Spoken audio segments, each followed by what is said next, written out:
Hello everyone and welcome to Tech Tuesday. So today I'm going to be showing you what my top favourite apps are of 2014.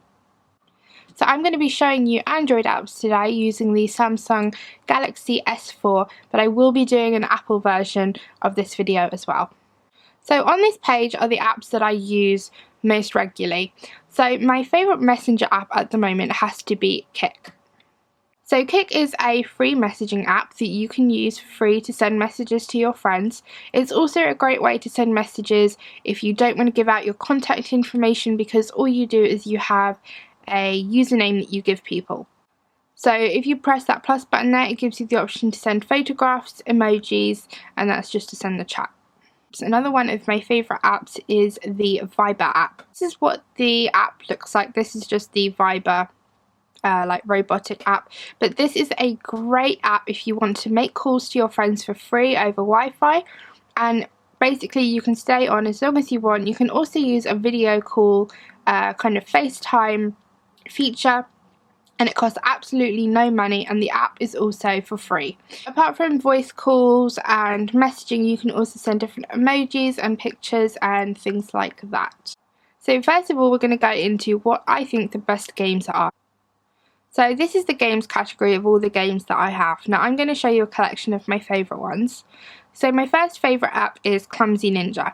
Now I had this a long time when I had the iPhone app, and I was really upset that they didn't bring out an Android version, but they recently last month brought out the Clumsy Ninja for Android. So this is what the app looks like. So you have your own ninja, and you can basically play with him and lift him around and do different missions that you have through here.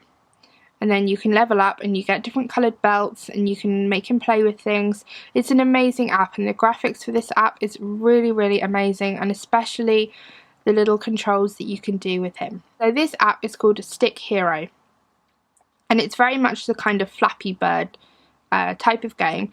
So basically what you have to do is try and get your little man over to here by drawing a line, just like that. And then if you draw a line too big, he'll fall off, and if you draw a line too short, and you basically have to see how high you can get through each level. My next favourite gaming app has to be a game called Trivia Crack. So this is what it looks like. Now if you love quiz games, then this would be the best game for you. You can play against randomers or your friends via Facebook. What you have to do is you have to collect the individual stickers. Now you can play against random people or your friends. So what you do is you spin the wheel to get your category of questions. So my category would be sport. So if I win this, then I would collect the sports sticker, and that would add to my collection of 6 stickers. And basically the first person to get all of their 6 stickers with the multiple choice question would win. Now we're going to go on to my favourite apps in the photography section. Now, my favourite app of this year would have to be Facetune. So this was very much an Apple-based app, and they recently brought it out for Android, and it is my favourite face editing app ever. So I'll just show you a couple of things that you can do. So this is just a demo photo, and it comes with all kinds of different things that you can do. So you can use a whitening for whitening teeth, and it has a absolutely brilliant face smoothing effect. So if you just want to get rid of any blemishes or pimples, this is definitely the app for you. Now I think this app does cost around £1.50 from the Android App Store, but it's by far the best photo selfie editing app. Now I'm going to show you some of my favourite travel apps. Now I'm not going to go into in-depth on all of them, but these are just the ones that I currently use a lot of the time. So this one definitely is my favourite. This is the Trainline app, so you can just search different trains that are coming into each station. And I also use National Rail a lot if I'm going on overground trains. Now one of my favourite travel traffic apps has to be Waze.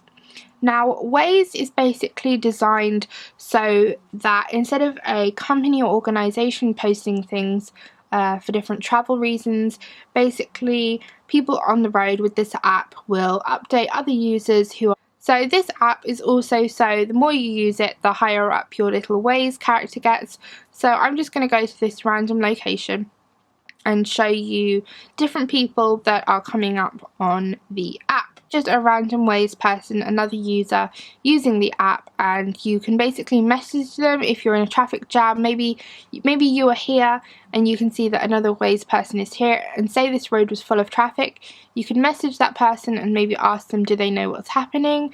Or a lot of users, if there is a massive traffic jam, will post different, so say we can go here, you can zoom in and you can find out exactly what's causing the accident on the road you're on.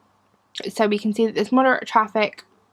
Now, a user posted this to let other users know that there is a traffic jam, and a lot of time they will also say what's causing the traffic jam or if there are police nearby.